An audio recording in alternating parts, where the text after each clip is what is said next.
Some people have a hard time thinking of anybody but themselves, and it costs them a lot of friends. But some people are totally unwilling to think about or look at themselves, and it costs them just about everything. And instead of having a healthy sense of their own strengths and weaknesses, they're obsessed with what another person is thinking. What are they doing? What are they failing at? I've heard about 20 definitions of, what is codependency in my life. And it's everything from like somebody who's too dependent, which that's not what it is, or it's someone who gets wrapped up in alcoholics and addicts, and sometimes that's what it is. People pleasing, definitely a part of it. But what I see it as is a person who loses their sovereignty over themselves. They lose their sense that they own and direct their own lives, and they shove all that to the side in a vague cloud, their identity, their hopes, their problems, and they become overly focused to a sick degree on someone else's problems, or what they perceive the other person's problems to be, problems that might not even exist, right? But codependents are absolutely convinced that if the other person would stop having that problem, then they could feel happy at last. Problem's not in here, they think. It's in you, it's out there. And how can you not change when you know how much I need you to be this idea of you that I created? How you should be, your potential, right? Are you really gifted at seeing other people's potential? I used to have a real superpower for that too. I see the potential. I could be awesome if you would change this person I imagine you to be, because I just really believe in your potential. It's a way to avoid looking at yourself, and it can get pretty bad. It's futile. It's a waste of precious life force that you could use to have a meaningful and useful life. But all of that falls away. Whether you're trying to get a partner to be kind and loving, which is a good goal, or you're trying to get a parent to finally validate you or apologize to you, or you're trying to get your adult kid to basically, share your values, be like you, which I don't know, we may not wish that on them, because if you're like most codependents, chances are good that you're worn out. You are unfulfilled. You're probably broke. You're lonely. You're discovering that neglect of yourself while you were focusing on other people is a pretty unhappy lot in life. Now, there's usually a lot of hurt and anger driving codependent behavior. And the irony is that focusing on some idea of others is actually quite self-centered, because pressuring people to be like you or how you imagine they could be, it's the opposite of being present with them. It's the opposite of witnessing them. It's definitely not love. Nagging and scolding is not love. And so often people with codependent tendencies end up without love in their lives. It's very common for people who were hurt by neglect and abuse when they were kids, but it doesn't have to define you. It doesn't have to control your life. So how do you know if you're being codependent, or if someone in your life is getting all codependent on you? Let's talk about some signs. These are some things I've noticed codependent people do, all right? Codependent people second guess themselves. When they feel like they've been mistreated, a little loop kicks in and makes them distort what they're seeing. And so instead of thinking, you know what, I don't accept this, they instead think that person needs to change so that I don't feel hurt. And instead of accepting other people, and accepting, by the way, it doesn't mean that you condone bad behavior. Accepting people just means you see things how they are and you realize that's how they are. And you don't put all your effort into trying to make other people be different. You accept that's how they are. So instead of setting a boundary, walking away from people who you accept do not meet your standards, then you end up holding on tighter, or maybe even like seizing on that person. Because leaving, for a lot of people with PTSD, it doesn't feel like an option. That abandonment wound makes leaving a relationship feel like, one step lighter than death, just very hard to do. And so a codependent will end up pushing and pushing and pushing to convince the other person, you have to change, you must change what you're doing. They don't think that's what they're doing, of course. They think that what they're doing is, encouraging, helping, right? And if the other person doesn't want to change or be helped, then the codependent increases the pressure. Again, they don't leave, but they stay, and the pressure starts to go up, and it can come out at the extremes of like shame and threats and manipulation. I'll leave you, I'll hurt myself, I'll tell everybody what you did. Now, if you've been with somebody who does this kind of thing, makes threats, you probably once, reacted to it, then you stopped taking it seriously, then you kind of shut down to the person. Threats are very destructive to relationships. Sometimes people do mean it when they make threats, and that's very serious, but that's not what we're talking about here. Codependents are very likely to come to harm for themselves in a gradual manner later in life because of stress, because of anger, and very significantly because of a lack of self-care. They're starved for self-care. If you want a quick way to test your own self-care, look in your underwear drawer. Is everything old and tattered and shoved in there and ugly and shameful for you? That is what a lack of self-care looks like. You want to know an easy way to be self-caring about underwear? Go down to Target and you can get 6 nice pairs, nice colors for 10 or 12 bucks. That is self-care. Same goes for regular dental visits. Same goes for paying your taxes on time, keeping your car tidy. Even if your car is cruddy and old, having it tidy inside shows that you care about yourself. When those things are out of order, when there's just a big mess out there, but all the time, instead of working on it, a person is fixated on how some other person or a group of people or a kind of person or the government or their parents did them wrong, and parents might have done them wrong. But if it's like an obsession and it's gone on for decades and it's taking the place of any kind of appropriate self-care, keeping life in order, pursuing happiness, the belief that if someone would change, even a person who hasn't been alive for 20 years, is the obstacle. That's like saying, I can't be expected to be happy, not ever. Now, another thing about codependents, they aren't straightforward about their motives. And in fact, I don't think they usually know their motives. They want to feel better. Everybody does, but they have a misunderstanding of what's causing the pain in the first place. And they know that when they ask for what they want, which is for you to change, it doesn't tend to go well. So their criticisms are masked as like, little observations that, you didn't do the thing that you were supposed to do. And they'll say it with a really cheerful voice, and deny that they're pressuring you. But of course, we feel each other's energy. You can feel a criticism. Even when it's disguised with a nice little voice, as a nice little comment, you can feel it. And because a codependent can't admit to themselves that they're criticizing, it can be crazy making to interact with them on this. You can't really talk it through. You can't solve it really because there's something amiss that's in their head. They think that you can fix it, but it's usually not something you can fix for them. So they remain unhappy. The pressure continues. The motive for a codependent is generally to feel happier, right? But they're working with trauma wounds. And trauma wounds give all of us a blind spot toward what actually can make us happy. In the case of codependence, what a codependent struggles to see is that the happy thing would be to develop themselves, to allow relationships to form naturally with good people who care about them, who show up and gradually give more to the relationship. They don't have to be forced. And it's sad, but a codependent will go through life without ever experiencing that. Someone just volunteering to love them.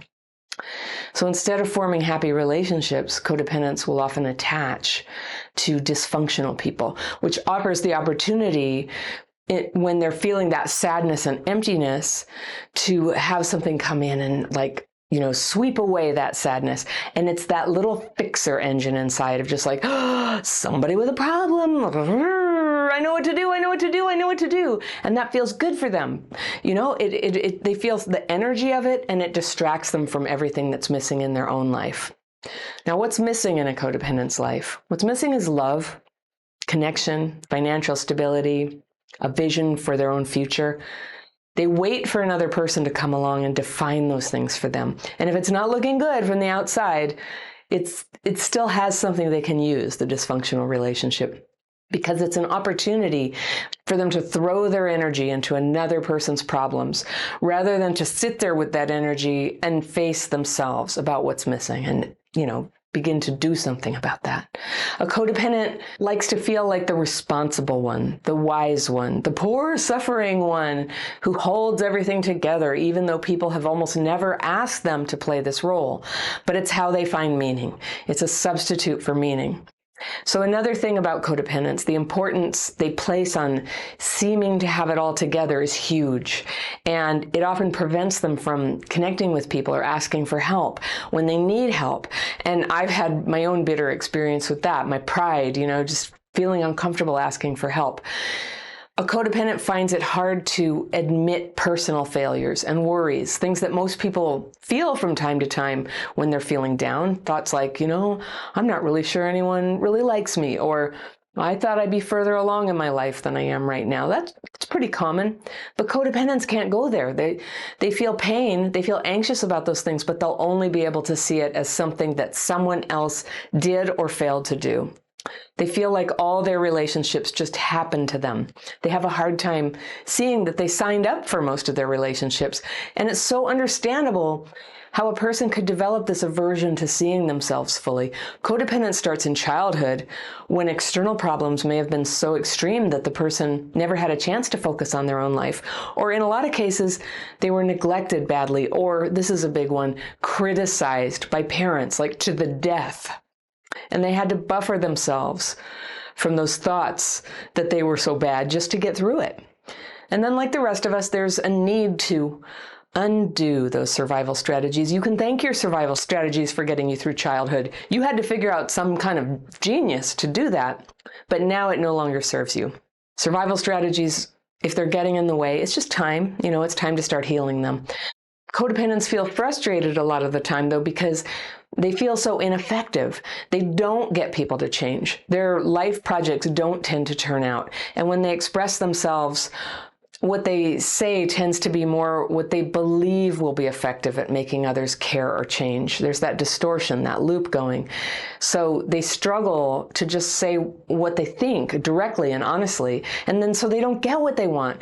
They don't have the experience of just letting the chips fall where they may and finding out that it's actually going to be okay. They don't have to drive everything or control everything.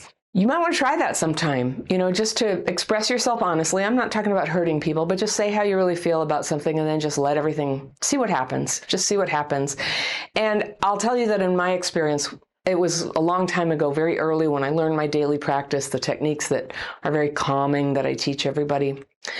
When I first started doing that, I experimented with the radical proposition that life would not fall apart if I didn't manage everybody. I just kind of had this epiphany that that's what I was doing.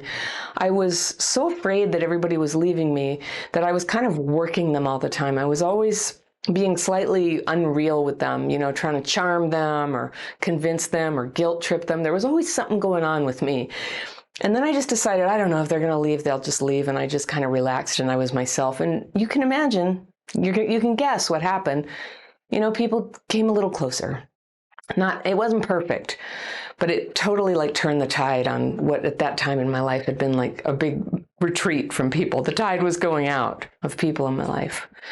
And then that calmed when I just let people be how they were. That tendency to place all that power in another person, to make you happy can be so automatic, such an unquestioned part of yourself that you can end up doing it when you don't even know you're doing it. Like, for example, to somebody you've only been dating for a couple weeks, you're already in there, trying to affect how they see you and what they think of you. And that may feel natural to you, but it's actually not natural. What's natural is to be yourself and see if somebody sort of is drawn to you. So it's fun at first. It's fun at first to get into kind of a fixer project with somebody. Before there's any bitterness, before there's any anxiety about getting left, it's like a fun project. Something fun came into your life. It's like making a piñata. And then even when you see what you're doing and you want to stop, it's weird. Codependence can feel like a force of nature. Like it's always conforming you and your relationships to that same pattern. Like you try to break the pattern and you get sucked right back into it. Patterns like always choosing partners who have some limitation, like they can't be with you. Or you get to be their intermediary, their teacher, their interpreter. I knew somebody like that who was always dating people who didn't speak the local language and was always explaining the culture and the language to them. But it was like every relationship, right? That looked to me like a pattern, a negative one. But a codependent wants to be helpful. That's what kind of, gives them juice. But because they're forcing a situation rather than responding naturally to the occasional need for help that others have, Codependents often end up feeling resentful. They feel taken for granted because they do so much more than the other person. It's not reciprocated. No one asked them to do it, but in a codependent's mind, it's like, it's mathematical. I did this, you owe me. And the other people don't appreciate or value what that codependent is doing for them. They might not even like it.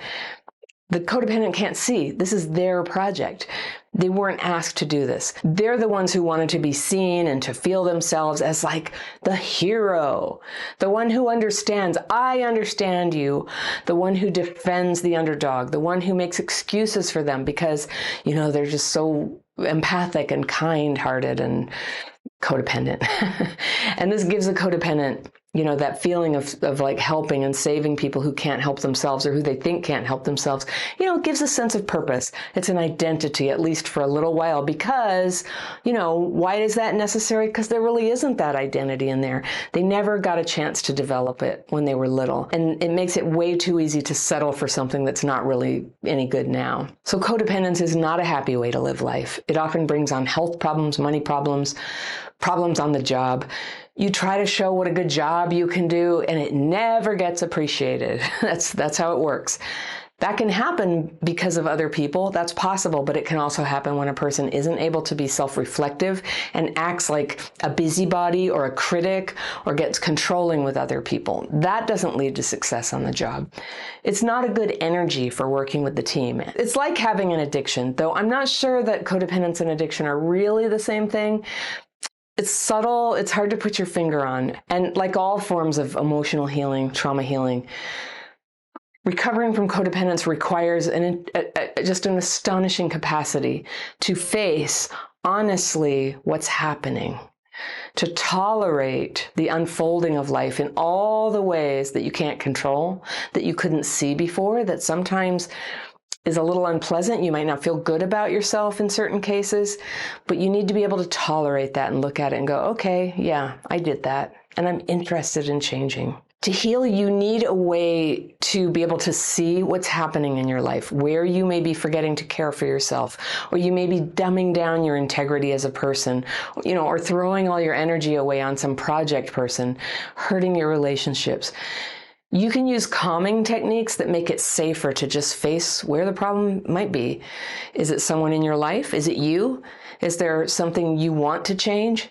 These are good questions to ask yourself. They often don't have simple answers. They require reflection, talking to others, seeking support. They're honest questions, and healing comes when you can gently open up to ask them and to set to work on healing what you find.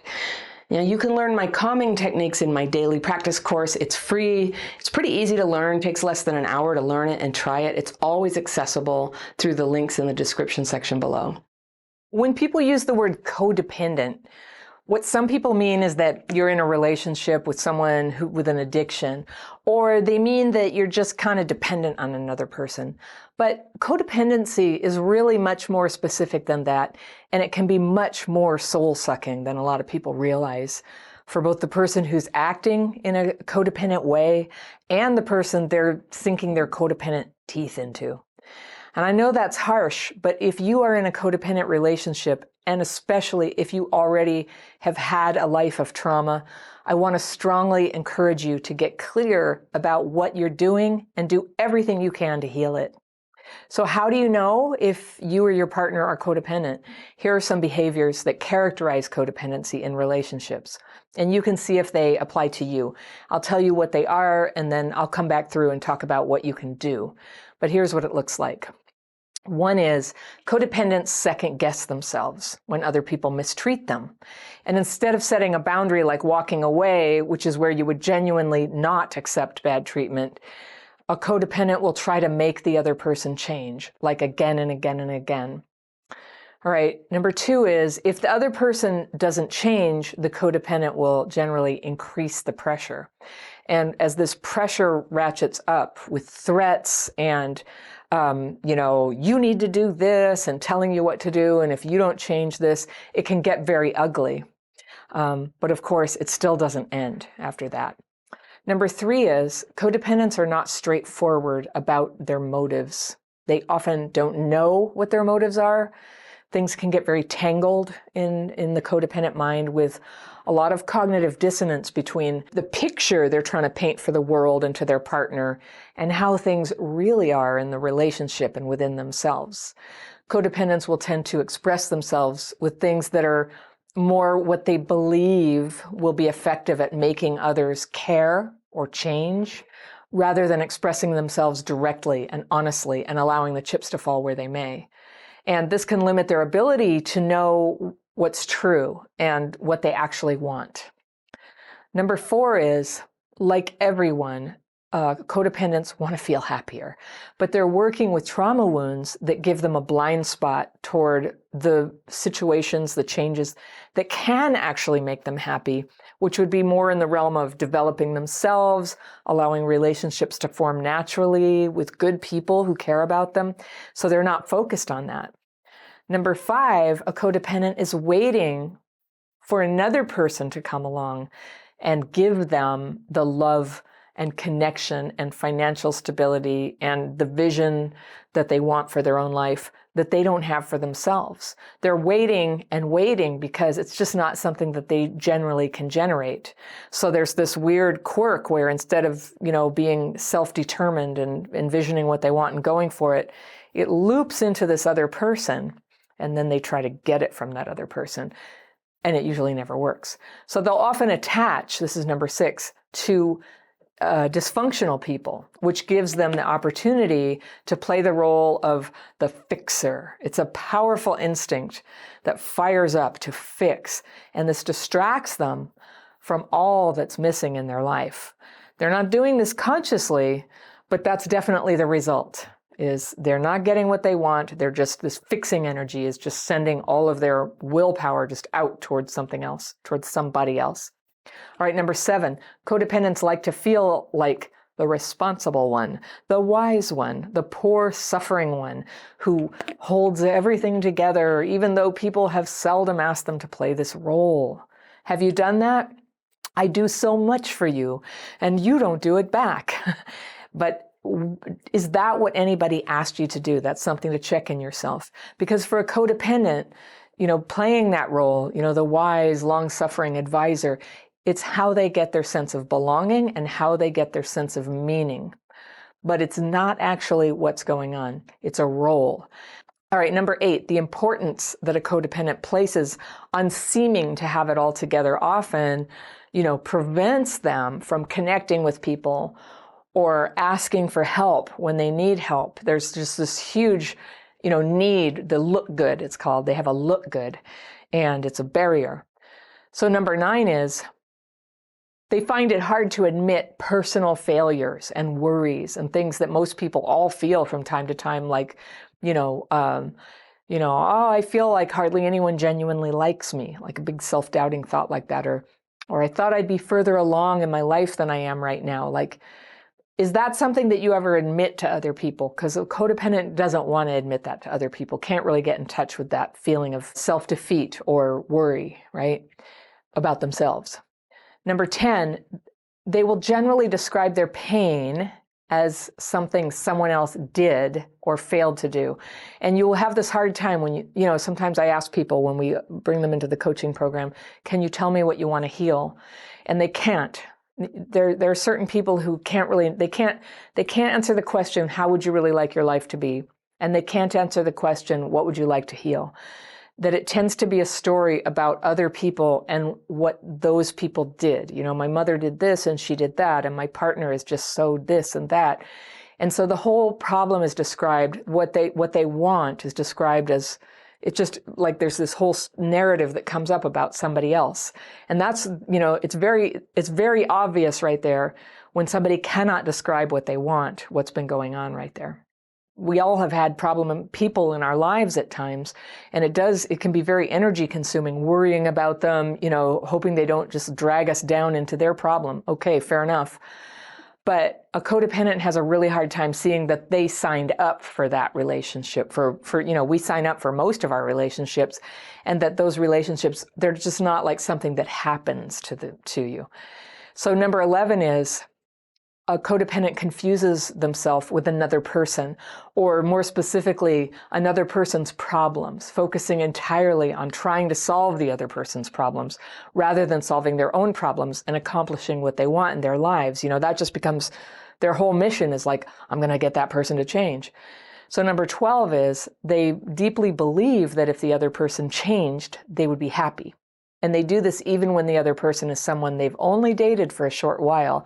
And that's an example of extreme codependence that can be quite alarming, is that after a very short time, somebody's life is completely capsized and they see themselves as having no choice, no other options, because look, this other person, right? It's just, they've just like hitched their wagon to it as if it cannot be separated. Number 13 is a codependent will sometimes purchase books. They'll research therapists out there and they'll watch videos, including my videos, all to help their partner who they believe needs the resources but just won't admit it. So I get that a lot, and I'm happy for people to watch videos and they say, how do I get other people to watch this? You really can't make people watch videos or take courses or see a therapist. You cannot force it unless they're breaking the law or they're a threat to themselves or others. And there it is. So the thing to do in that situation is to get your own help, to pursue resources for yourself. And so you'll see that a lot. This is often, codependency shows up as this like, I was with this guy and he was a terrible, abusive narcissist. And we finally broke up, and now I've been on my own for several months and I'm doing better. And I want to send him this book about narcissism because I think it will help him. And if they've hired me to coach them, I'm just like, no, no, if you think they're so terrible, stop having contact with them and allow them the dignity to suffer with their own problem or find their own solutions. But if you're the victim of their terrible treatment, you are not the person to try to help them right now. That is codependent sort of jumping in to try to divert you from looking at the pain of being somebody who chooses that sort of person as a partner, for staying in such a relationship for as long as you did. It's painful. You're out now. You're actually in this very good place. But codependency can really just, like all of our negative tendencies can sort of show up in that void when we've gotten out of the bad thing, but the good new circumstances haven't begun yet. The way you can court those happy new circumstances of life is to accept the loss of the ending and to cut contact with the people who hurt you. Number 14, they don't tend to seek resources for themselves, codependents, or even admit they have a problem. And that echoes a lot of what I said here. There's all that focus on helping other people. Other people have problems. They're not doing anything right. And if you're doing that, it's almost always a sign that you need to be seeking your own resources. Number 15 is, to the codependent, their own negative patterns feel like a force of nature. It feels like a curse. It feels like something that just happens. Like, why? Why does this keep happening? And so if you catch yourself thinking that, ask yourself if there's this just a little diversion in there that makes it difficult for you to see that there's a pattern. And if the pattern is happening again and again, it's not because everybody out there is a certain way. It's because you have a pattern and you end up connected to people like that again and again. You can change that. It's good news. It's good news when it's in here because it means you can change it. So number 16 is, a codependent often feels resentful and taken for granted because they do so much for the other person who never reciprocates or barely does or kind of half-assed does, and doesn't appreciate or value all that the codependent is doing for them. And this is a normal dynamic that develops when one person is codependent. It will tend to turn the other person into an avoidant and an underfunctioner, even if they weren't before. So an overfunction or overfunctioning is when you do more than your share of things, and it often overlaps with codependency. They are two slightly different spheres, but big overlap there, where you do things for other people that they could do for themselves, but you just believe like they won't do it right. I have to do it. Sounds a little too familiar to me, honestly. I think I do that, but it produces underfunctioners. So it's really important not to do that for yourself and for other people. Number 17, when you ask a codependent about their own hopes and plans, they just have trouble answering. And it feels to them that, that maybe the future is something they can consider in the future, but right now is a crisis. I can't even think about that. And when this passes, maybe I'll catch my breath and I'll think about what I want to do with my life. But because of a codependent's choices, there is almost always a state of crisis around them, and there's never a quiet spell. Quiet spells are uncomfortable, and then, behaviors begin that will draw in a crisis. And who's doing that? Okay, something to ask yourself. So number 18, codependent people tend to repeat their relationship patterns on the job with their supervisors and with their coworkers. And so whatever goes on in, partner relationships happens again there. It often began in childhood. So it's a pattern. It's kind of a groove that a person's spirit gets into, as being codependent. And again, they will tend to believe that they just attract to these people. Like, where do they come from? And they can't see that, in fact, they are the one drawn to those people who will treat them that way. They're attracted to the bad dynamic that they have with people who will sort of be on the receiving end of codependent behavior. It activates a toxic stress to, come around somebody like that. And when your life is really empty, toxic stress can feel like a high. And I always say it's like the methamphetamines of emotional highs. It's a drug that gives you a very quick high and then has terrible damage for years and years for your life and is very hard to stop. So you don't want to do that. We seek a high emotionally really to treat depression. Anger can be a high, drama can be a high, even sadness and limerence can be a high. But feeling like, once again, for the codependent, that feeling that they're going for is, I'll just step in as the wise one, the long-suffering one, the one who has done so much silently, suffering, and pressuring other people to change. And it just leads to more unfulfillment and more failure and more need to step into these, dysfunctional roles. So number 19, because of all this, codependents often live with a toxic level of stress, and it makes them prone to stress-related illnesses and chronic pain and autoimmune disorders and, getting sick all the time and financial problems and social isolation. Those are side effects of living in a codependent manner. You really can't get away with avoiding your own life and trying to run it through somebody else's life and then suck it back out of them. It won't work. When codependents don't get what they want, and they seldom do, they can get very angry and lash out or even explode. And this can isolate a codependent further and drive people off the very relationships that might help them and support them as they try to make positive changes. So it can be a negative cycle. And being isolated like that, it strengthens all other aspects of codependency. So what do you do? Let's go through that list again, and I'll mention some steps you can take. You don't have to do all of this at once. At the end of the video, I'll point you to a free download where I list these signs, and you can use that to craft a plan of healing for yourself. So number 1, if you second guess yourself when other people mistreat you, it's time to consciously stop trying to make the other person change and focus instead on what you need to change. And probably it's setting boundaries, honestly. There's no substitute for having a trusted person like a therapist or a 12-step sponsor or a coach who can help you spot where your boundaries really are and how you can express them and honor them so that it becomes almost impossible for anybody to walk all over you. Number 2, when you set boundaries, you can ask the other person for the change you want.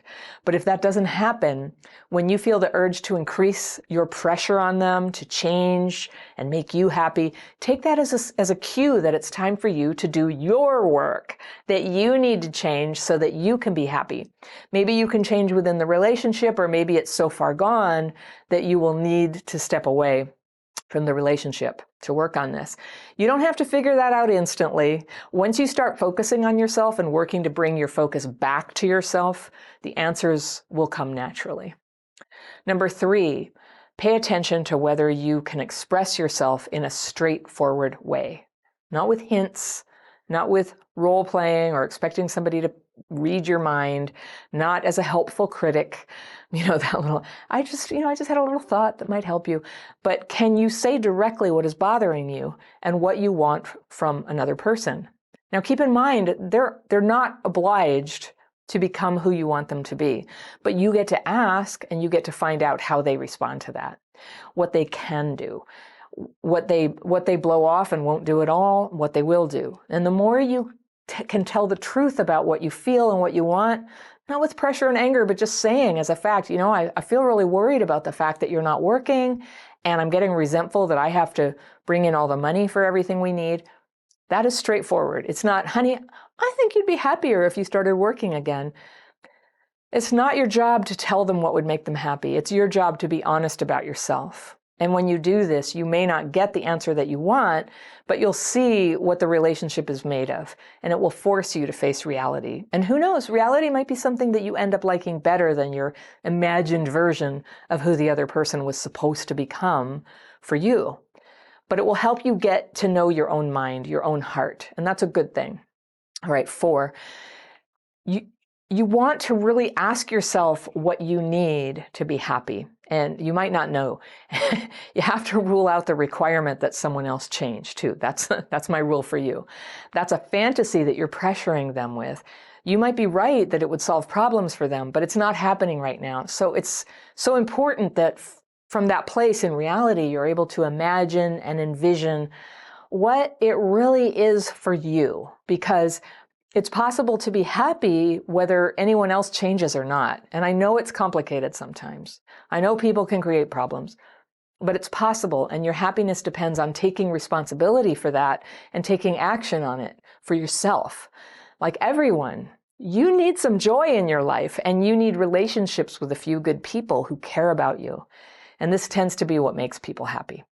So number 5, discipline yourself to notice when you are operating on a belief that you are helpless and someone else has to come riding in to bring good things into your life, whether it's love or money, some direction for your life to go in. It's very easy to surrender all of these to someone who simply can't do it for you or doesn't want to do it for you. And you can take these building blocks of happiness back into your own hands and begin making a life for yourself, a good life, with or without them. And you may be new to all this, especially if you didn't learn any of it from your parents, but you can learn it. I definitely recommend 12-step programs, maybe even Codependence Anonymous, as a place where you can befriend other people who are practicing joy and autonomy in their own lives and setting boundaries. Number 6, this is a hard one, but chances are you have attached yourself to one or more dysfunctional people. And it's going to feel like everything depends on you fixing them, so they'll finally see the light. And I do know what it is to live in fear that a loved one will die if they don't get it together. It's so hard not to try to just grab them, it's be like, come on. And it's not that you can't be loving and supportive, but it's different than that fixer energy that characterizes codependence. It's time to turn off the fixer engine. And at first, this may make you very anxious. You can try it with smaller things at first, just to have the experience of letting the chips fall where they may, just a little bit. And mostly, you're going to be happily surprised at how smoothly life can go, even when you're not, driving, even when you're not fixing everyone and pushing them along. When you experience this, you'll be vulnerable to a codependent relapse, because fixing people may have become your identity. It's how you get your sense of belonging. It's where you get your fuel in the morning. So it may feel very quiet and empty at first, but hang in there. This is the space where real joy and real purpose can come in and gently, gradually begin to fill you. Number 7, letting things fall apart because you're not fixing things might make it so that other people can see that everything is not as perfect as you may have wanted them to think. And the good news is, your perfect picture of yourself that you're putting out there is actually alienating for other people. It shuts down any real connection. And this is a big reason why you may have suffered so much in your life with loneliness, not having people who care about you and who will help you when you need help. So that can begin to melt. Number 8, and you'll need people and a place. It doesn't have to be a lot of people, but at least one place where you can honestly admit your personal failures and what you're struggling with. 12-step programs are great for this. Your new friends there love you more when you're honest about your faults and problems. That's how it goes there. That's what people connect with. And it's such a relief for everyone to just get real for an hour. Number 9, it's time to take stock of how your own actions and choices have played a role in this struggle that you're having. And if you're an adult and you're inclined toward codependent behavior, it will feel like this is just happening to you. And it's true, you may have been shaped into this role by childhood trauma. But now you're an active player in the dynamic, and all it takes is one person to change the dynamic. So why not let it begin with you? 10 is to be very clear what other people's problems are versus your own problems. So here's where friends who are also working to heal from codependency can be so helpful. It's not always easy to see clearly what our own actions and motives are. What are our problems? What is not our problem? Once you make some progress, it's going to free up so much of your energy that you used to spend trying and trying to solve problems that there was no way you could have solved. And you can do something nice for yourself instead. You're going to like that. 11 is catch yourself every time you're ruminating about other people's failures and falling into that trap of giving them the power to give you happiness or take it away. Your happiness is an inside job. And if you're lucky, you're going to have some positive relationships that contribute to your happiness, but not when you're outsourcing all responsibility for that happiness. It never works like that. It's got to be from your clarity and your actions. Number 12 is to be especially vigilant in new relationships that you're not putting emotional spackle all over the holes in the relationship or the deficits in the person. And this is what I call crap fit. That's crappy childhood fairy language for when you fit yourself to unsuitable people and horrible situations. We get too good at fitting ourselves to crap in our lives. And if you had to do this early in your relationship to maintain your sense of hope and love, that, you meet somebody and you just want it to work out so much, and then the problems appear and you're like, wait, I'm going to make a way I don't have to look at that right now so that I can believe that this is going to work out. I totally understand the desire for that.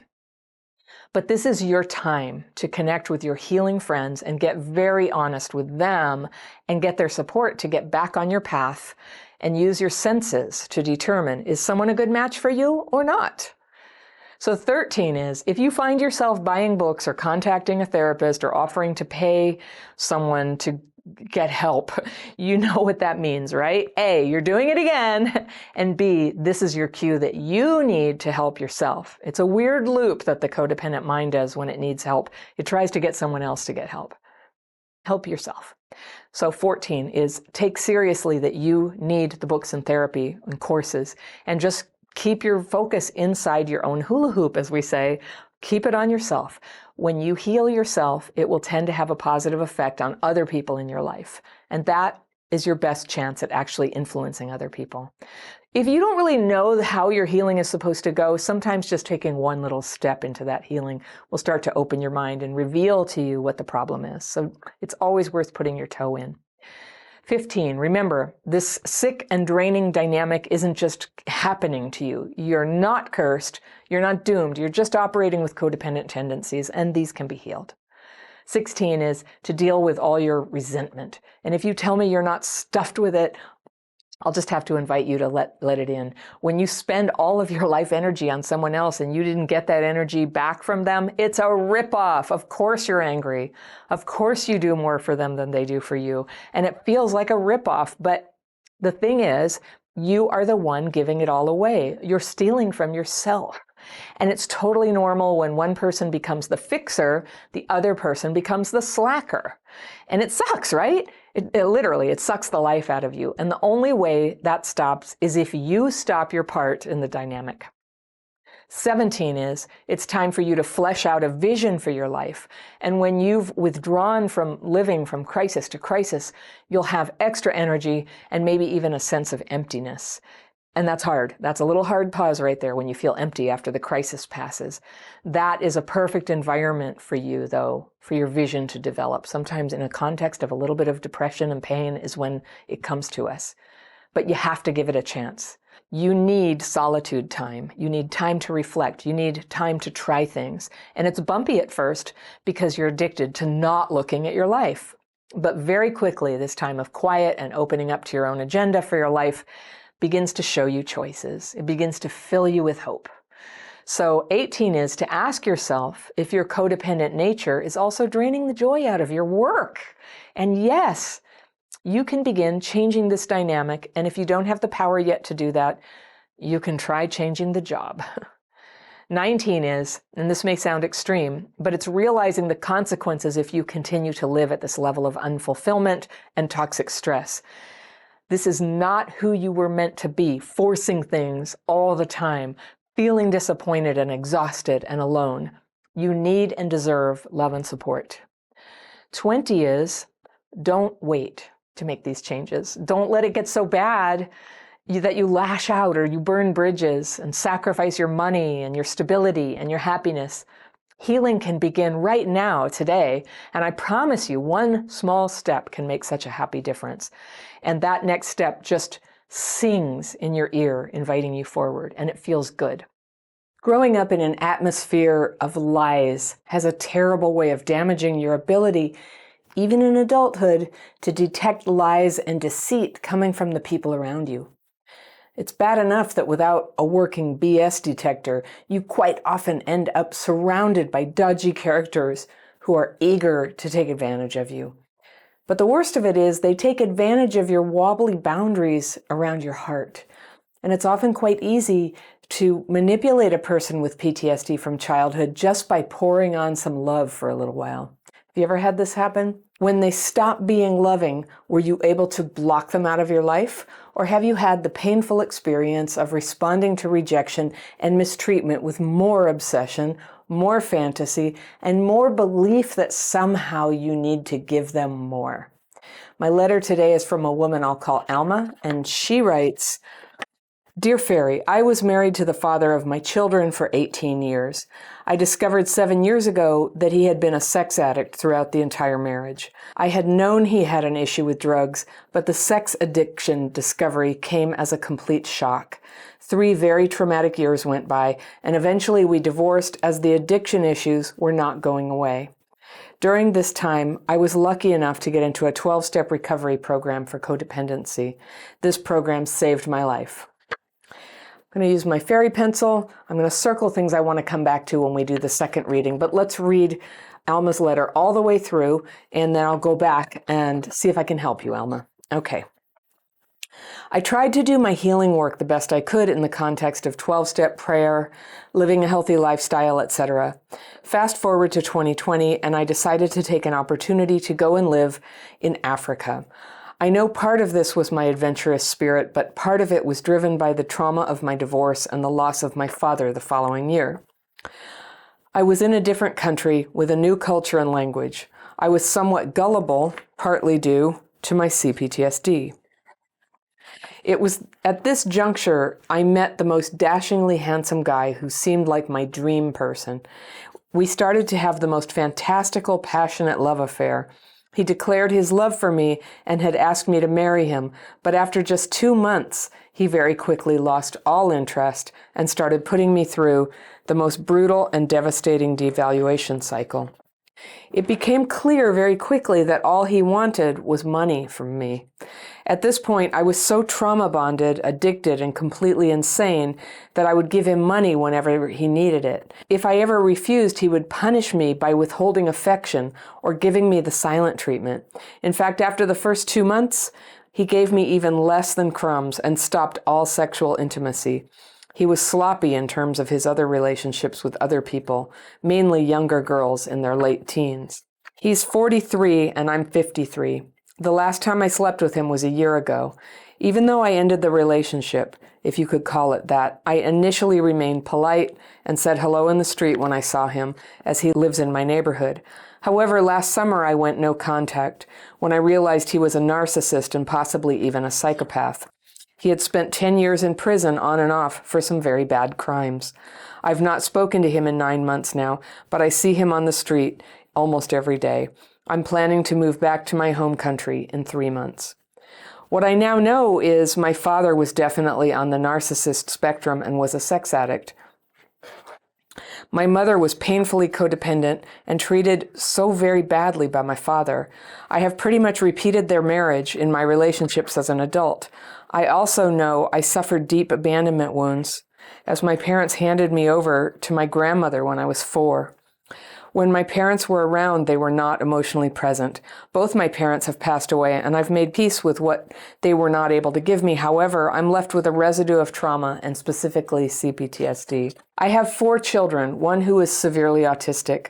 All my relationships in my adult life have been with addicts and narcissists, and I honestly feel it's too late for me. I feel like such an old fool. I'm not dating anyone, nor do I have the intention to do so. I have turned to prayer and contemplation and know that my higher power will choose what is for my highest good. I just want to get away from the CPTSD that runs my life via a subconscious programming, and I'm so very tired of it. I look in the mirror and tell myself I'm old and ugly, especially after this last relationship. I feel so triggered when I see him with young, beautiful girls, because that is also what my ex-husband used to do, and he married someone 20 years younger last year who has 3 children from a previous marriage. Can you give me any advice on how to get over the last horrific relationship and how to believe that there are good men out there? I'm just so scared of meeting anyone ever again. I want to be able to trust again in myself as well as others. I also know I have so much love to give, and I'm authentic, courageous, and kind. It would be lovely to share my life with someone special. Sending you love. May God be with you. And that's from Alma. Thank you, Alma. Let me see if I can help. All right. I'm going to go through Alma's letter again here and go back to some of the things I've circled. And I just want to go over what you told me, Alma, because it's very telling. Sometimes when you write it and I read it back to you, you'll be able to hear what you said. And I think you're going to hear something that is going to help you. All right. So you had a marriage for 18 years and had 4 kids. And 7 years ago, you discovered that he had been a sex addict throughout the entire marriage. And you also knew he had a problem with drugs, but that part was new and it was, and it got you into a 12-step program for codependency. And that program saved your life. So, okay, right there, you had something positive happen when you found out the truth of your marriage, or the truth of what your life was about, which was you were with a guy who was a drug addict and actively in sex addiction. And you say later he was seeing lots of younger women and it was all a lie. This is so devastating. But you did something positive. You went to the 12-step recovery program for codependency. And you say it saved your life. So that's fantastic. All right. So let's just put that as the foundation, Alma. You went and got recovery and it saved your life. I tried to do my healing work best I could in the context of 12-step prayer, living a healthy lifestyle, etc. Fast forward to 2 years ago, and I decided to take an opportunity to go and live in Africa. I know part of this was my adventurous spirit, but part of it was driven by the trauma of my divorce and the loss of my father the following year. So then you say, I tried to do my healing work the best I could in the context of 12-step prayer, living a healthy lifestyle. Fast forward to 2 years ago, and I decided to take an opportunity to go live in Africa. I know part of this was my adventurous spirit. Yes, very adventurous, but part of it was driven by the trauma of your divorce and the loss of your father the following year. So that makes sense to me. I don't think it's crazy to go on a 2-year adventure when you've just been through a lot of loss. That's okay. So you did that. I was in a different country with a new culture and language. Okay, but you know what else? It was another country where 12-step programs are rare. So I think it's very likely that you did not have access to your codependency 12-step program. So I just want to say, 12-step recovery and codependency are not the kind of things that you graduate from. You kind of need to keep going. And you didn't mention that. And especially in the context of the big repetition of the pattern that you had before, which is, having done that before myself, it's the kind of repetition that just happens big time when a person leaves their 12-step program. So, that's what it sounds like to me. Okay. So, I was in a new culture and language. I was somewhat gullible, partly due to my CPTSD. And it was at this juncture I met the most dashingly handsome guy who seemed like my dream person. And it's interesting, that's often the first thing that I hear in a relationship that gets very limerent or obsessive or exploitative, that it was so incredible, dream person. We started to have the most fantastical, passionate love affair. He declared his love for me and had asked me to marry him, but after just 2 months, he very quickly lost all interest and started putting me through the most brutal and devastating devaluation cycle. Yeah, so that's a really fast, like, love bomb and discard cycle. 2 months for someone who is 53, who's gone to the 12-step recovery program for codependency. I think you mentioned in your letter that it was for partners of sex addicts. So that would be pretty intense. I know there's like Codependents Anonymous, but if you weren't going to that and you got into this sudden instant relationship with your dream man, somewhere some voice was telling you, whoa, we know you can't do this. This is like, in 12-step recovery, this is a well-known phenomenon. We're vulnerable. If relationships happen instantly, we're on thin ice. And so the reason we go slowly is because of what happened. And I know you know this, but I'm going to go over it. I'm going to say it out loud to help you just like let it in. It takes time to get to know somebody and whether they're a good person and whether they deserve to be your partner. Okay, so talking about marriage, this whole thing happening within just 2 months. It sounds like not only you say he's a narcissist and a psychopath. It sounds like he's a con artist. All right, it just sounds like he's a con artist, and it's so sad because that suggests that the whole thing was a manipulation. And what this is for you is really good information that when you're vulnerable and sad, and especially after this divorce, and without your 12-step program, somebody could just walk up and be like, oh, I love you, I want to marry you. And your need for love is just so raw and tender that you would open your heart to that. I totally understand. So many of us have been in your shoes. But you wrote to me, and so, what I want to help you do is just kind of get your eyes wide open about this. You got conned. So he started to ask you for money. And at that point, you were so trauma bonded and addicted and completely insane that you gave him money whenever he needed it. So yeah, very codependent, which you know from going to your program. If you ever refused, he'd punish you by withholding affection and giving you the silent treatment. Wow. Okay. So in fact, after the first 2 months, less than crumbs, then he stopped all sexual intimacy. And to me, it's just a little disturbing that when you look back, you're like, he wouldn't talk to you. He would withhold all affection if you didn't give him money. And then it got worse and that he took away sex. So there's a vulnerability for you that like when you're in your disease of codependency, you would be still willing to have sex with somebody, even though they're abusing you with trauma bonding and discarding you, that you would still be willing to. That's a boundary you can make, And you know where I'm going to go with this. I'm going to be encouraging you to get back into your program and then to really set a boundary on this about going slowly in relationships and never, ever giving money. That money is for married people, right? And even then you have to have boundaries. But hopefully you would get that recovery before you made a decision to get married. Talking about marriage, anything less than 12 months to talk about marriage is premature. It's premature. It's really important to get to know somebody. So those are some of the red flags. If it's really fast, it's so passionate, and he was 10 years younger.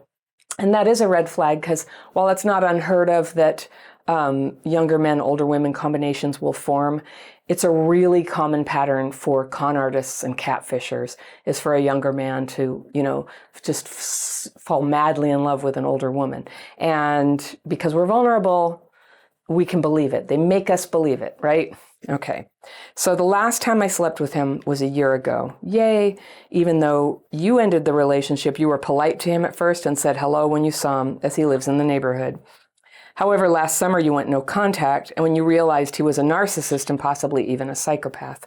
And he spent 10 years in prison on and off for some very bad crimes. I don't know if you knew that when you were together with him, but that's pretty horrifying. I usually think, don't throw labels around. But I mean, if somebody's doing cons like this and going to prison on and off for bad crimes, I think you could be right about personality disorders here. But whatever you call it, he treated you terribly. So I've not spoken to him in 9 months now, but I see him on the street almost every day.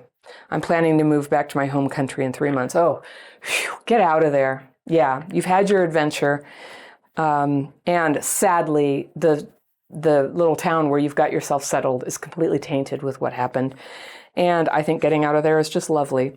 You now know your father was on the narcissistic spectrum and was a sex addict, okay? Mother was painfully codependent, treated so badly by father.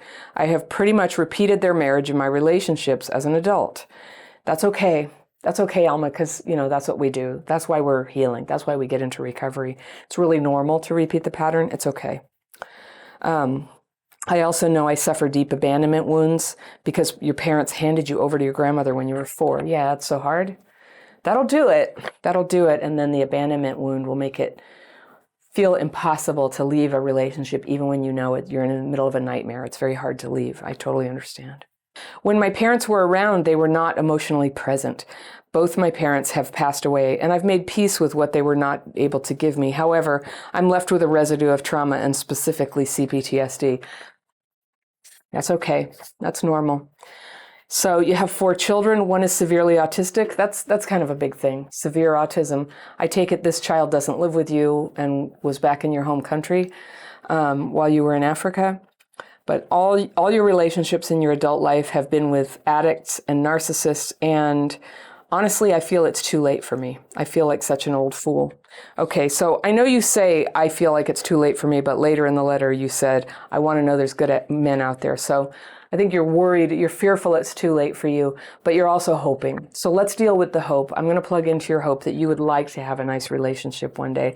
And that's a totally good and normal heart's desire, is to be loved and to love. That's good. And you know what? You're not a fool, Alma. You're not a fool. You've done what everybody has done who has abandonment wounds, which is be vulnerable. Be vulnerable to people who exploit. I think you had the bad fortune to run into somebody who was genuinely vicious in that regard, trying to get money, doing intense manipulation, like not speaking to you. But now you know, you've had the benefit of your experience, and now you know, and you can totally change the pattern now. All right. I'm not dating anyone, nor do I have the intention to do so. I've turned to prayer and contemplation and know that my higher power will choose what is for my highest good.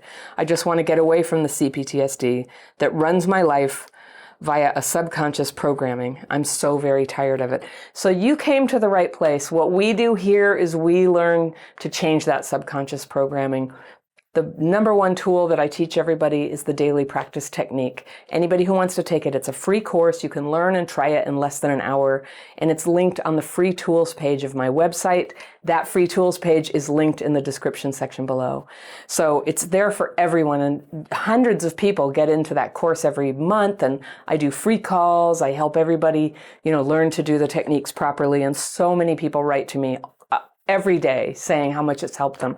So really, I encourage you to give this a try. This is a way to just start moving out of your head and onto paper the fearful and resentful thoughts that are driving your trauma-driven behaviors.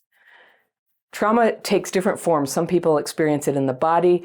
Others of us experience it as really negative thoughts. And this is a way you can take those negative thoughts. And when they're on the paper, they don't drive you for a little while. And you do it twice a day, followed by meditation. And it's lovely, it's healing, it's relaxing, and it's very simple, and it's free, so you can do that. While you're still in Africa, I'm hoping you can get on Zoom and start going to the 12-step meetings that you were going to back in your home country. And the minute your plane hits the ground back home, please get back to the meetings. You are vulnerable. Sometimes it's tempting for us to think that like the codependent side of things, like the addict is such the bad guy, and we're just like the nice codependent, but the thing is, we can absolutely destroy our lives as surely as an addict or alcoholic can. We can destroy our own lives. You can ruin your chances at happiness, and I know you don't want that. So get your best chance, get your best access to healing. Keep yourself together with your fellow travelers who are also working on codependence and who help keep each other on the path. Have a sponsor. Work the steps again. Do what you can to overcome this deadly codependence. It'll suck the life right out of you. And so that's my suggestion for that. You told me here, I look in the mirror and tell myself I'm old and ugly, especially after this last relationship. 53, meh. You got so many years ahead of you. And I'm older than you, and I think it's a wonderful age to start over again, to live your healthy lifestyle, and to begin to change your baseline and change your understanding and put some guardrails on your dating life so that love becomes possible for you. I have a dating course. You might want to check it out. One of the things that has you do is, in my course, the very first thing you do is you write down your vision of like what would be your ideal life and who would be your ideal partner. And you get to be very specific. In fact, I push you to be very specific. We don't always get what we want, but by being specific, we suddenly kind of move into a new realm of knowing what we want. And it starts to make the people in the relationships who don't fit that, they just stop resonating so much anymore. When somebody does fit it, then we're like, this is somebody I might be able to date. It's almost like you have that parent that you never had who's sort of with you, helping you make that decision. Who should I date? So by writing it down when you're not dating, you have put your wisdom on paper to guide you when you're not in your wisdom, when you're dysregulated, when you're elated or excited because you met somebody who just seems so great. And the dating course also teaches you how to go slowly, how to slow it all down, how to do it very consciously and intentionally. If you go to that 12-step program, engage your sponsor to help you with the dating process. Have somebody you trust who can help you stay accountable to a slow and structured dating plan. And what slow dating looks like is you don't rush in. As the person who's likely to be codependent, you allow the other person to do the asking at first. You don't accept dates like on the spur of the moment. It's a planned date. It also is not a long date at first. You might have coffee or a lunch, tops. Keep it short. You don't talk on the phone all the time. You don't text all the time. You don't let online relationships turn into long texting things. Very quickly, it turns into a face-to-face meeting, and then it goes slowly from there. And at first, you don't date more than once a week. At a certain interval, you move up to twice a week, but not more. And you don't even have to tell people you're doing that. When you're not rushing into the relationship, just kind of opening up all your time, all your emotions, even your bank account, your home, all of that. When you don't open that up to somebody, what it looks like to another person is self-respect. And sometimes while we're building our self-respect, we act as if we have self-respect. Because acting as if we have self-respect it creates boundaries. And that's what a person healing from codependency is trying to build. Clarity, boundaries, understanding, here's what I need, here's what I don't put up with. And you are in the perfect position to do that. You get this fresh start when you go home to your country. And your fellowship is waiting for you there. So you said it was so invalidating for you that he went for young girls and your husband had done that. There will always be men who are most interested in the youth and beauty of women. And those are not your guys, all right? They're not your guys. There are plenty of great men who are interested in good women who are about the same age as they are. And that's who is in your circle of possible people to date. They're there. And the people who aren't into that, I mean, think about this.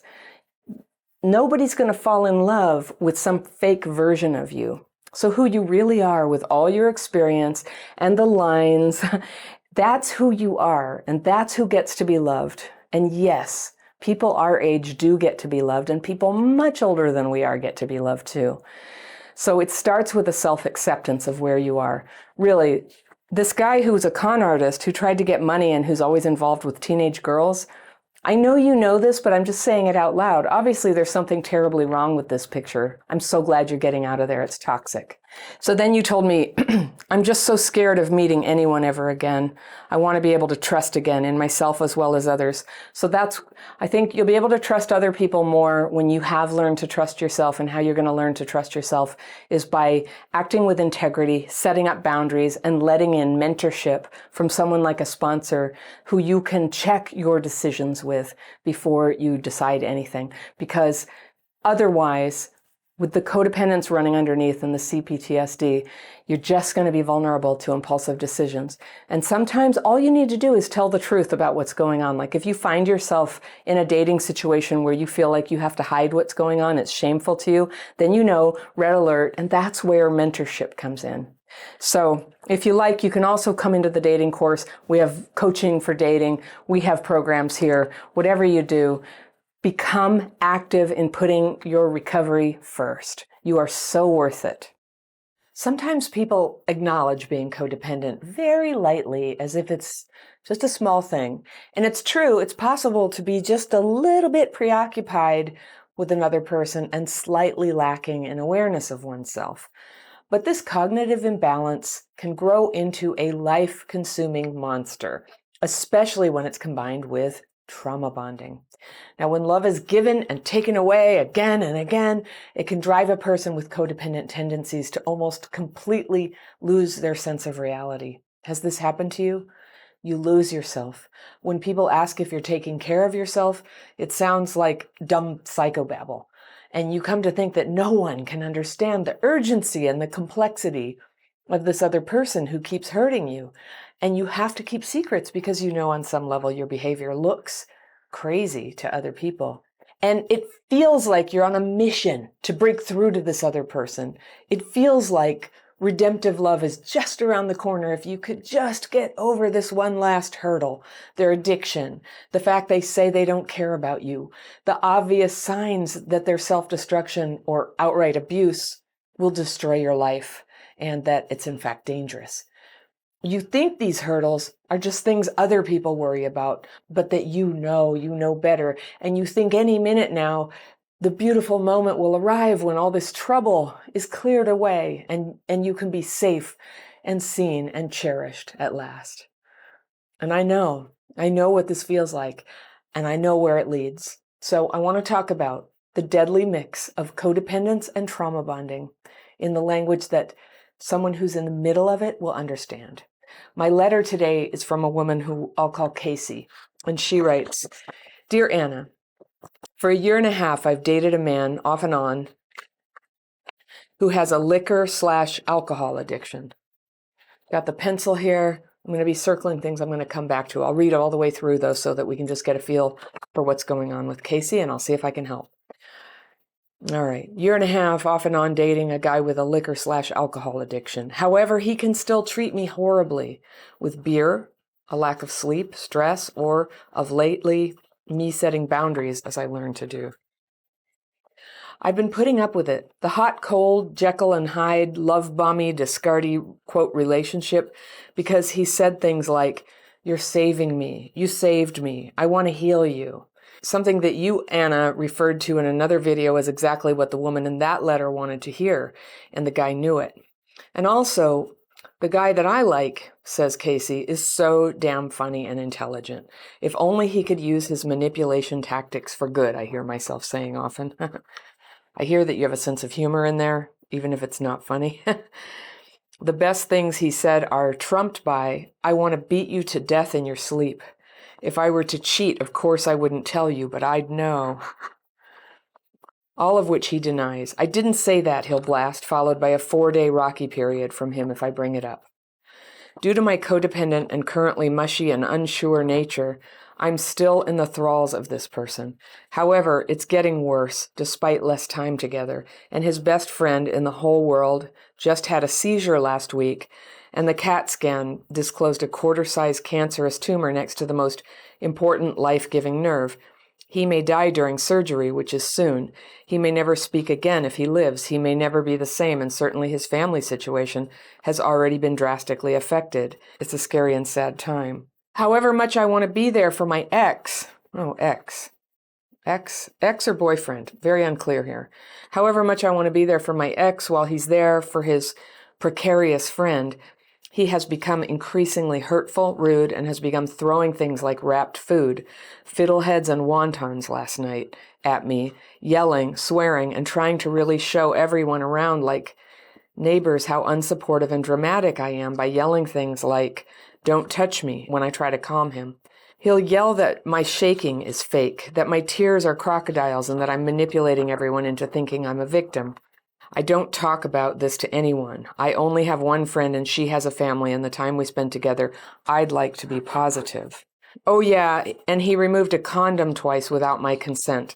I stopped being intimate with him after that, and he has physically hurt me, but by accident, when angry and on alcohol 3 times, and most definitely kicked me out when we were dating to phone other women who he referred to later when confronted about it as sweethearts and also disgustingly ugly. I can almost hear your fairy pencil circling this whole paragraph. Okay, here we go. I'm going to circle the whole paragraph. You can see my eyebrows are like, what? Circle, circle, circle, circle, circle, circle. Okay. All right. His past consists of alcoholic parents who enable and or don't listen to him. A suicide on alcohol by his best friend at the time, another one later, and verbal and mental abuse at the hands of what seems like almost all his family, a stint in a hospital of some hidden sort, multiple arrests for resisting and DUIs. Oh, just writing it, I'm cringing. There is no way I'd let a daughter of mine deal with this. I'm 41 and been in 3 long-term abusive alcoholic relationships where I was cheated on and used as a babysitter. I had codependent and alcoholic parents, both with narcissistic traits, but overall loving, and they tried. Oh, I almost forgot. One parent cheated on the other since I was 2, and apparently I'd sit on one's lap as they argued about it. I also have a pretty hard-to-shake eating disorder and other unhealthy traits. What do I do, Anna? He is verbally abusive, moody as hell, yet going through one of the worst times in his life. Depressed, no money, friend possibly leaving him forever. Me too. I think she means she might leave him too. Turmoil in his mind, nightmares, etc. When he says mean things, I say, why don't you focus on friends you love and trust instead of me? Yet he'll ignore it and act nice for a few days and then resume his rather narcissistic habits to the point where I cry. And I'm not a crier. I'm a stifler and a flighter. He's threatened to blow his head off. He's overdosed on depression medicine he briefly took with a ton of liquor and had to call the ambulance, who put me on his I'm okay show for, and not to sound wimpy, but walking in on him that ambulance night has caused issues with my own mental health, along with the utter confusion at the nice/mean cycles, the gaslighting. Thank you for teaching me, Casey says. Jumping at slightest sound, keeping lights off, and leaving car down the street. So he thinks I'm not home, depression, inability to function normally, lots of staring and procrastinating, thinking maybe my reality isn't real, etc. How do I support him? And then in parentheses, and myself, I add during the final review of this letter, during his time of need without being codependent, or hurting him further by omitting myself from his life. I've tried for 4 months to get a few days of space and a legit breakup/friendship. And I've told him he can't treat me like that and expect me to stay around. I can say it, but I feel awful for not being there for him right now, for not at least saying I love you and good night. I feel like such a total jerk. What if he actually needs a hug? He rarely will give me one when I ask, but what if he does right now? I'm always up for a hug and love. I'm torn. Could you please advise? Again, thank you. Just writing this and feeling myself cringe has helped. Casey. Okay. Oh, this is one of the most painful letters I've read. Because Casey, I think that you may have really, really lost touch with reality here. And so, I want to give you some really tough love, but I realize that I think you might be in a very delicate state. And I'm going to try to make it really gentle. And first, I'm just going to say, I do understand. I'm going to ask everybody here who comments, go easy on her. It doesn't help anybody to get shamed about this. She asked, I have to admit a little bit when I read this, I wondered if I was being punked. Just because it made no sense that you're saying, how do I support him and myself? It sounded like a caricature of somebody who's so codependent they can't see the thing that's right in front of them. So let's just go through it. I'm going to tell you what you said. I'm just going to take you at face value that this is really what you're suffering with. Okay. So for 1.5 years, dated a man on and off. Okay, those are keywords. On and off dating. With all the crap going on here, you're talking about a trauma bond. So you do have the most extreme case of codependence I've ever witnessed. You're not in my life, but reading this, I don't think I've ever quite seen anything this extreme. I'm sure it's there. But there's also a trauma bond there. And a trauma bond and codependence together can be deadly, literally. So I want you to take what I'm saying really seriously. So you say he has a liquor/alcohol addiction. And so as somebody who has spent a lot of time around alcoholics, both drinking and sober, and gone to at least 1,000 open AA meetings and years of Al-Anon, I will just say that my observation is when people won't say the word alcoholism, they're in denial, okay? What liquor/alcohol addiction, liquor and alcohol, same thing. So is beer, by the way, when you say, but also he treats you bad on beer. It sounds to me like you have a very limited knowledge of what alcoholism is. So first thing I'm going to tell you is just get yourself to Al-Anon. Al-Anon is for people affected by other people's drinking, and it will help you to understand what the heck is going on and what can and can't be done for somebody. You have a very skewed idea of like what the problem is, where your energy belongs, what can be done about it. And that's a program where you can learn about that. There's like every 12-step program could be helpful in this case, but I would say go there, at least so you first understand alcohol so you can stop worrying. There's literally nothing you can do about his drinking. So I'm just going to tell you right now, and about his alcoholic behavior. You can't change him. And all this energy you spent trying for a year and a half, I'm sorry to tell you, you threw that time away, but it's not too late to stop. Okay. He has a liquor/alcohol addiction. However, he can still treat you horribly with beer, a lack of sleep, stress, or you setting boundaries. So in other words, what you're saying is he's an abusive alcoholic. And I would like you to just say that aloud to yourself. He is abusive and he's an alcoholic. All right. That may help frame it for you. That will help take away all the little hiding places you're trying to find with this long rationale of like what you think. It's just like you're rationalizing so much here. So interestingly, abusive alcoholic, like you had me at abusive alcoholic of like, yeah, what are you still doing there another minute? All right, that's the question here. So I'm going to read through everything you said, but I'm just going to go ahead and say it here.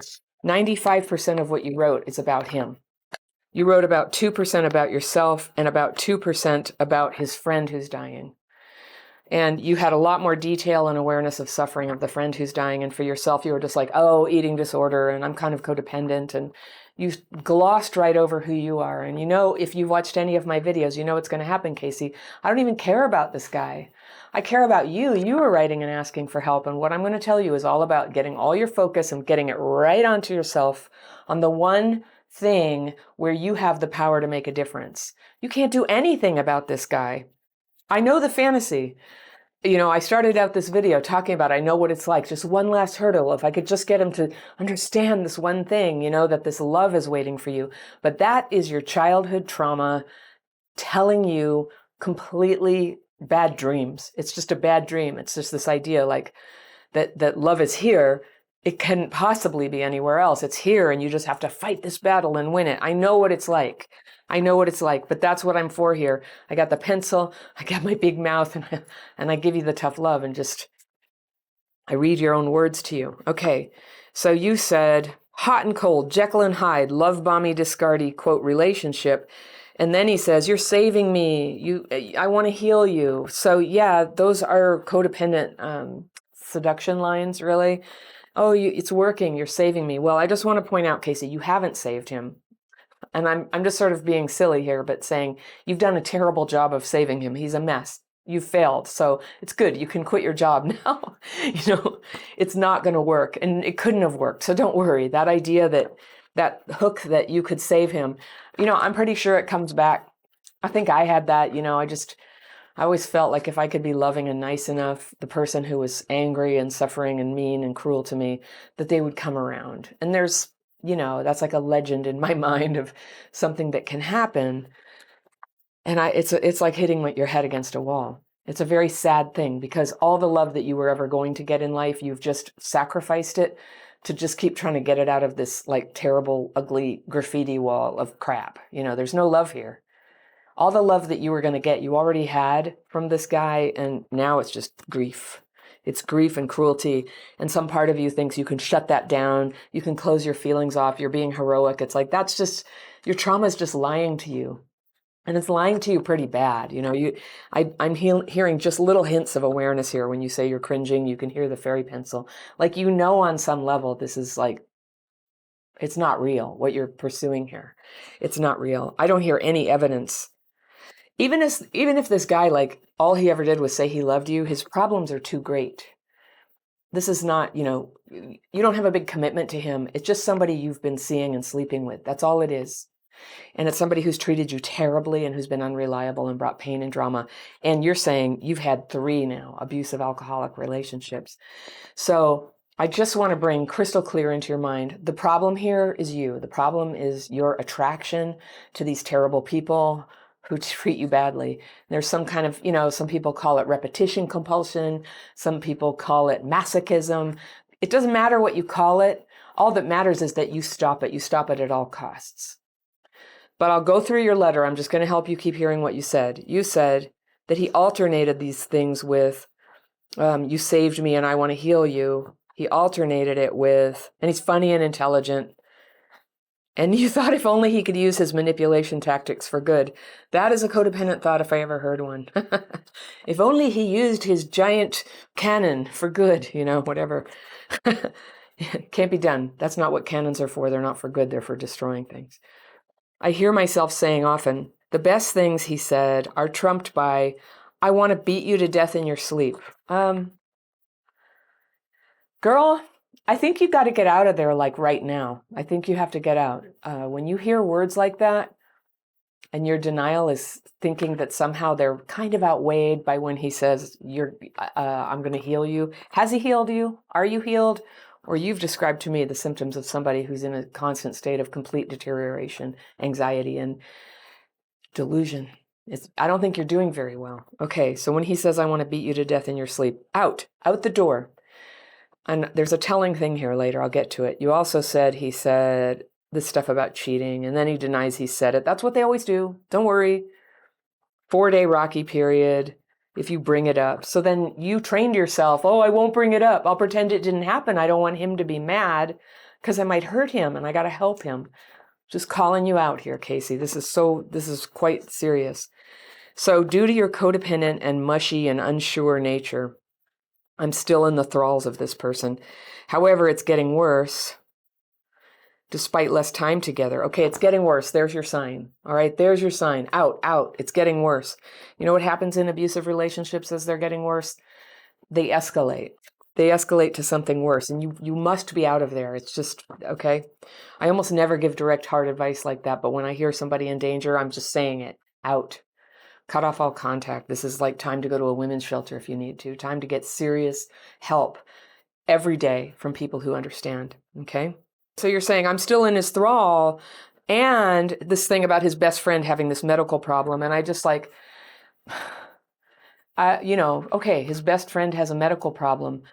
I hear you rationalizing why you have to cling to him, and you're clinging to him. I don't hear him clinging to you. He's kind of doing he's throwing wontons at you. He's saying he wants to beat you to death. This guy is not trying to work things out with you. He's not asking you to stay, but you're inventing a reality where he's not going to be okay without you. And I want to tell you something about alcoholics or addicts or people who are very unstable, is that being in a dramatic relationship with them can actually hurt them. So remaining in a dramatic relationship with them, you don't really know how bad it could be for them, but it can be very bad. What you're describing here is somebody, he's very vulnerable, he's suicidal.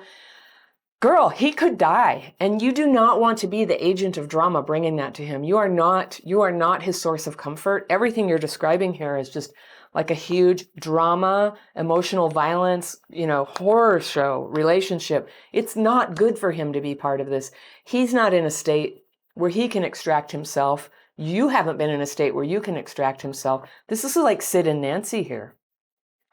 So who are you going to be? What can you do about this? You can get out. And I don't want to hear, I don't know how. Yes, you do. You put your shoes on and you go and you stop calling the guy. All right. So we'll get to the details of that.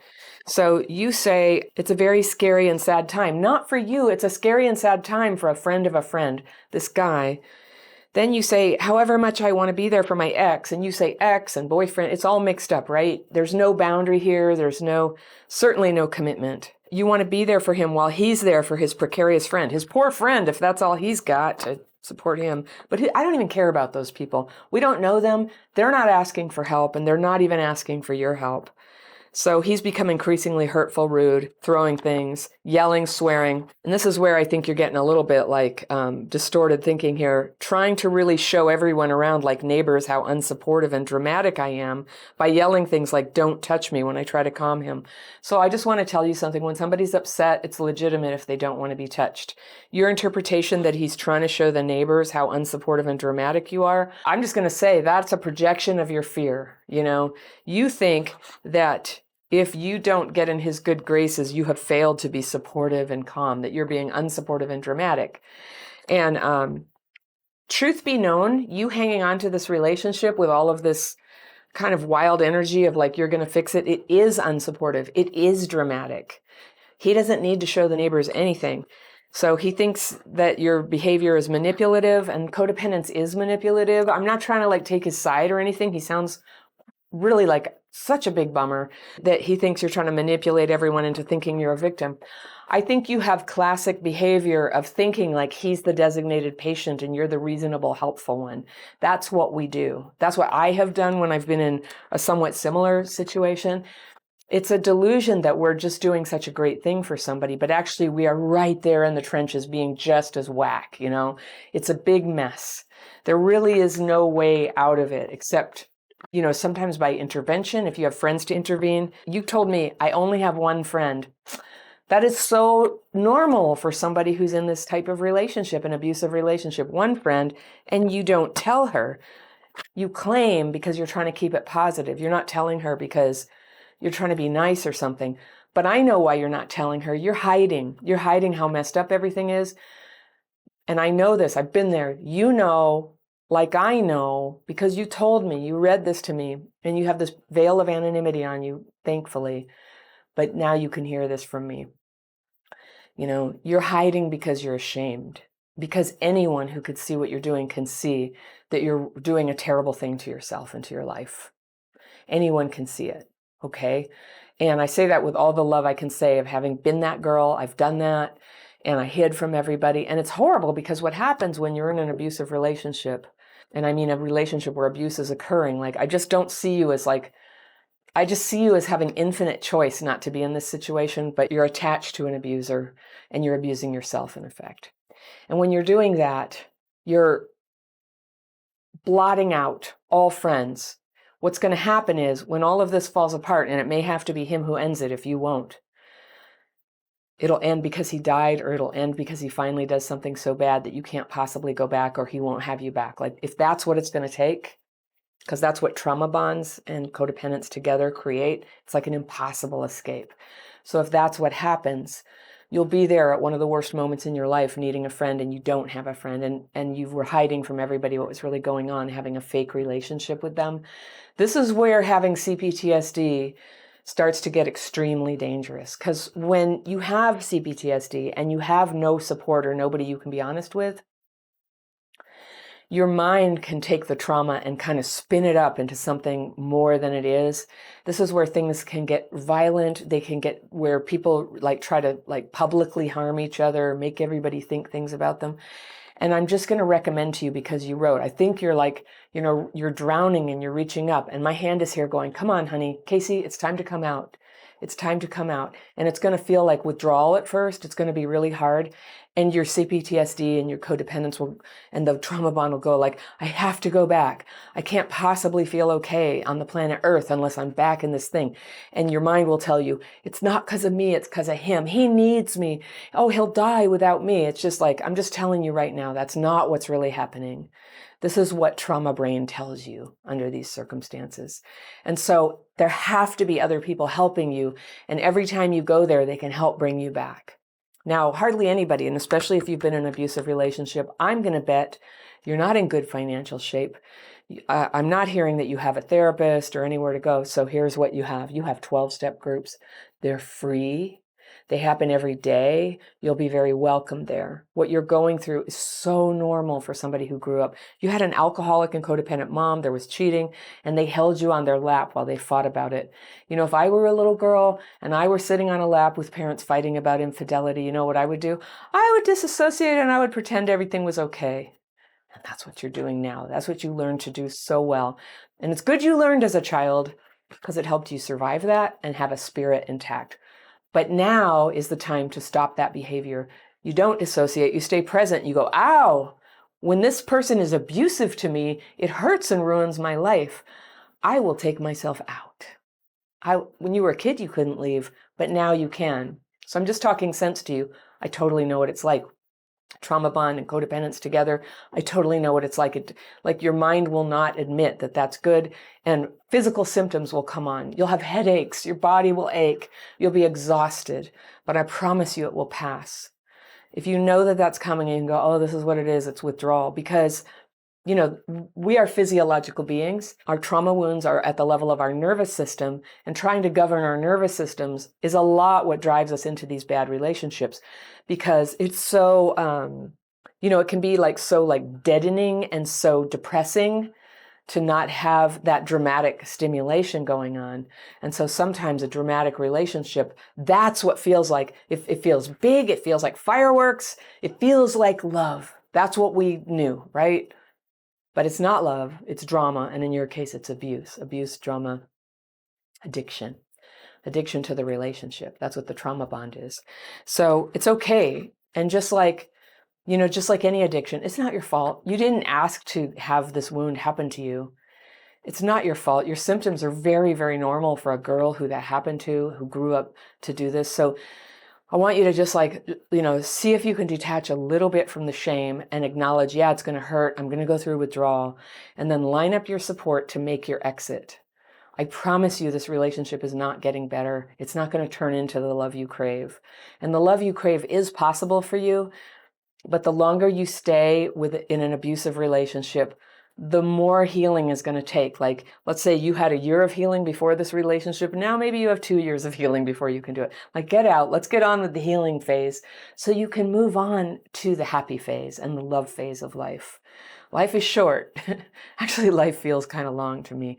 But you don't want to spend another day suffering like this in a way that's just deteriorating your spirits and causing you to have strange mind warps.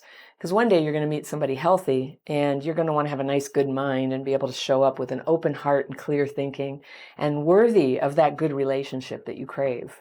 So that's coming for you. But first you have to get the poison out, and you are sitting in a vat of poison right now. Okay. So you told me about his background. He had this, he had that, he had this bad stuff happen. Right. But he's not in your life anymore. He's your ex. I want to tell you a secret. I don't know if you've seen many of my videos, but this is my suggestion to everybody with CPTSD who has attachment wounds, who finds themselves in bad relationships. Once you break up, this is what you do. You don't have contact with them anymore. There's no such thing as an ex/friend. There's no such thing. It's a such thing for people who have no emotions about somebody, who have a common purpose with them, but you do not have neutral energy towards him. You do not have a healthy attitude. It's a fantasy that you could just use words and say, now we're just friends. And, judging by my own time in this kind of headspace, I'm going to guess you didn't even mean it when you said just be friends. Probably a lot of things you say are just to try to see if you can get him to activate his desire to save the relationship. I don't think you want to be friends with him. I think you're in love with him. And I understand that's what we do. But if you want to heal from that, just sick, life-destroying love that you feel, and you know what? It's not love, by the way. It's the closest thing to love that you can imagine right now. But there's a such thing as real love, and it's on the other side of this for you. And it cannot begin till you get out. Till you get out and take your time to heal.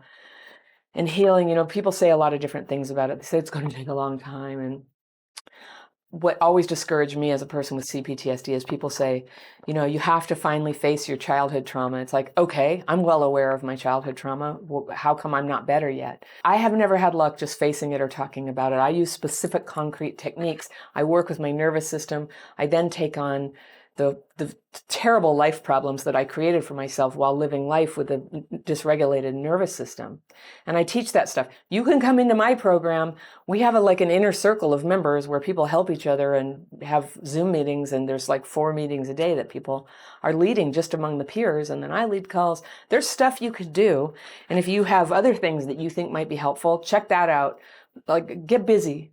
All the energy you're putting into this relationship, if you could put that into recovery, you'd be doing it full time. I can hear you're full time engaged with this terrible situation. You say, what do I do? And this is where I thought that maybe this was a trick letter, because it's I just feel like, did you really think I would have some sage advice for how to get him to be where you want him to be, that he would just realize that you're great, and he would stop drinking and become something like, I have nothing for that. I wish I did. I have a lot of people in my life who have died from this disease. And if I could have saved him, I would have. I have nothing for you, and nobody does. People who have alcoholism, they can recover, and they do it because of the help of another alcoholic who talks to them about it in a way they can relate. And it's a long process. And for you, you might be like me. You've done it enough times and you've seen what it does to your life. If you ever take my dating course, I'm gonna have you first thing, write down exactly what you want and what you need in a relationship and what's a deal breaker. And whether you see it now or not, I'm going to encourage you to put down, cannot now and never can have had an alcohol problem. Like, I think recovering alcoholics can be wonderful partners, especially if they've got some time. For you and me, no, just don't. I just would say that's been a pattern so many times, you know where it leads. And here's the thing, because twice I've been with partners who were recovered, but then they relapsed. And I totally forgot about that could happen. And at the time they relapsed, I would have to say there was a lot of drama going on. You know, there were ways that they were letting me down. I was upset. We were arguing. That's very stressful for somebody with an addiction or alcoholism. It's no one else's fault that they drink or, overdose. But you don't want to be the person who is having an argument with them the day that happens. That's not a good feeling. It's not good karma. And I would just say, given that this is a vulnerable area for you, just block it out. Your CPTSD will tell you no love is possible. There's no love, only love. The only thing I'll ever have is this guy, and I have to like work it out with him. It's a lie. There will come a day, trust me, you won't think about that guy. And when you do, you'll just go, oh, I can't, oh, what a terrible year and a half of my life. Oh, that was so unhappy. That will be the thing that you get to let go of, not your life, not your future, not your happiness, not your story, not your awareness. You said you had an eating disorder. That's a big deal. People who have an eating disorder, that's a serious struggle and deserves your top attention. It's your top attention. It's not going to go away because somebody else changes their behavior. That is trauma-driven codependent thinking. I will be happy if I can get them to change. I'm going to put a video at the end of this that talks about what I really think about that. I kind of mince no words about what I think that is, having taken that thinking all the way to the end of the road where the person dies. Okay?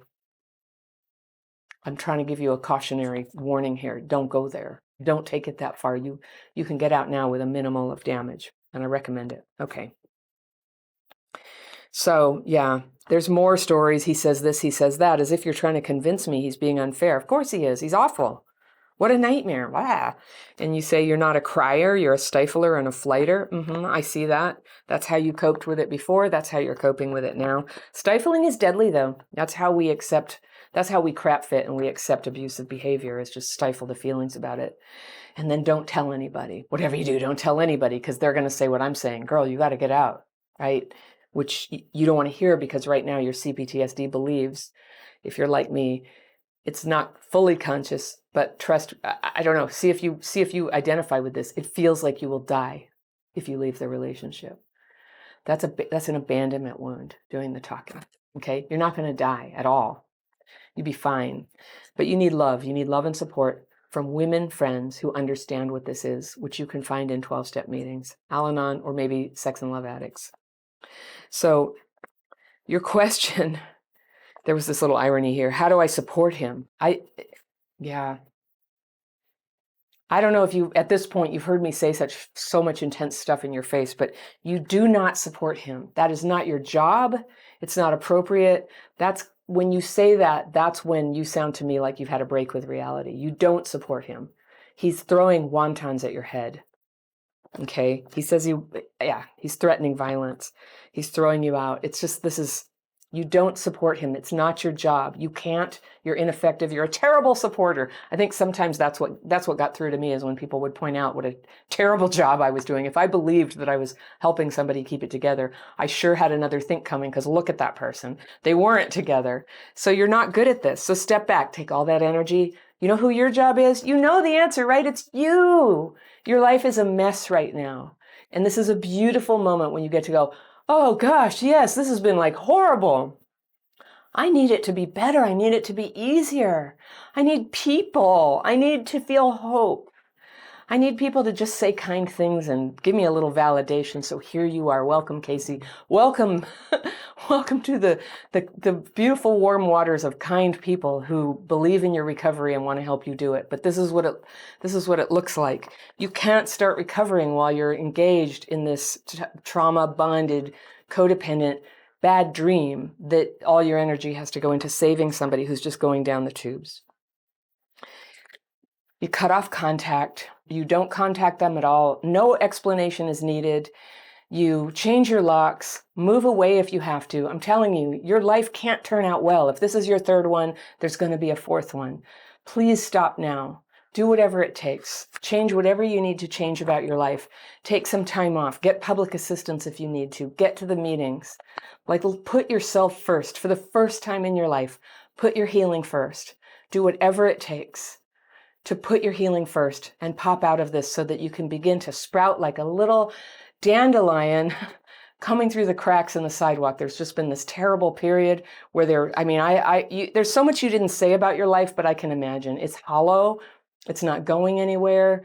There's probably something, maybe you have a job where you get some self-esteem or something, but you can't even feel your own thoughts because there's this huge wall of codependent, trauma-bonded crazy happening, just playing in front of your eyes all day long. So you walk away, and then your true feelings and your true perceptions can begin to come back. And it feels good. It feels really good. You just need some help to get through the hard spells, which might be a lot for the first couple of weeks, and then it just comes in waves. You'll have pain, you'll cry, you'll be like, I want to go back. And then you'll be like, no, I'm going to call my friend. I feel like going back. And your friend goes, don't go back. And you go, I know. And she says, come on, let's go get some tea. Let's go sit down. Let's go have a walk. Let's go to the movie. Let's go put on warm socks. Whatever it is that you need to just be comforted through those moments, and then it passes. That's what CPTSD is like. It's like these waves that just tell you weird stories. And right now you're in the middle of a tsunami. It's not your fault. And you're not crazy. There's actually nothing wrong with you. The symptoms have gotten the better of you. So this part at the end where you say you feel so bad that he might need a hug, that he never hugged you, but he might need one and you want to be there. So, I'm just going to venture to say, whenever you have this thought about him, like, poor him, he needs a hug, just say, that's my CPTSD distorting something when the thought really is, I need a hug. I need a hug. And you don't need a hug from your abuser. You need a hug from somebody who is kind and caring and never yells at you or throws anything at you. And that would be women who are on the journey of healing with you. And perhaps a therapist if you can afford it. So I wish you well. And I wish you Godspeed to make this difficult, perilous journey out of a relationship that has a grip on your brain. But you can do it. I did it. So many people here did it. And just come on in. The water's just fine. It feels very good. And it's going to turn out so much better. And you'll only be able to experience it when you give it a try.